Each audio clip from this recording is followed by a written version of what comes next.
Eli Motonáutica Racing, bom dia, boa tarde, boa noite, tudo bem com você, galera? Maravilha!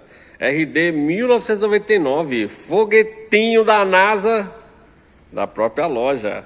Gente, a moto começou a fazer um barulho na relação. Gente, serve para qualquer moto, tá? Tô explicando para você aqui sobre a RD, mas serve para qualquer moto. Gente, tá estralando a relação, tá? A parte mais fraca, gente, de uma corrente é a trava, tá? Procura a trava na corrente, tá?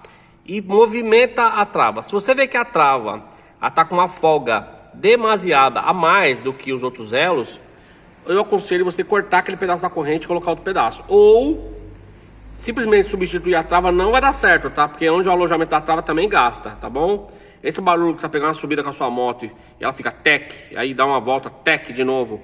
Quanto mais peso você bota nela, mais você escuta o barulho. É a corrente na trava, tá? Geralmente é a trava da corrente, que é a parte mais fraca da corrente, tá? Isso é a mega super dica. Eu já vi gente trocando relação por causa desse barulho.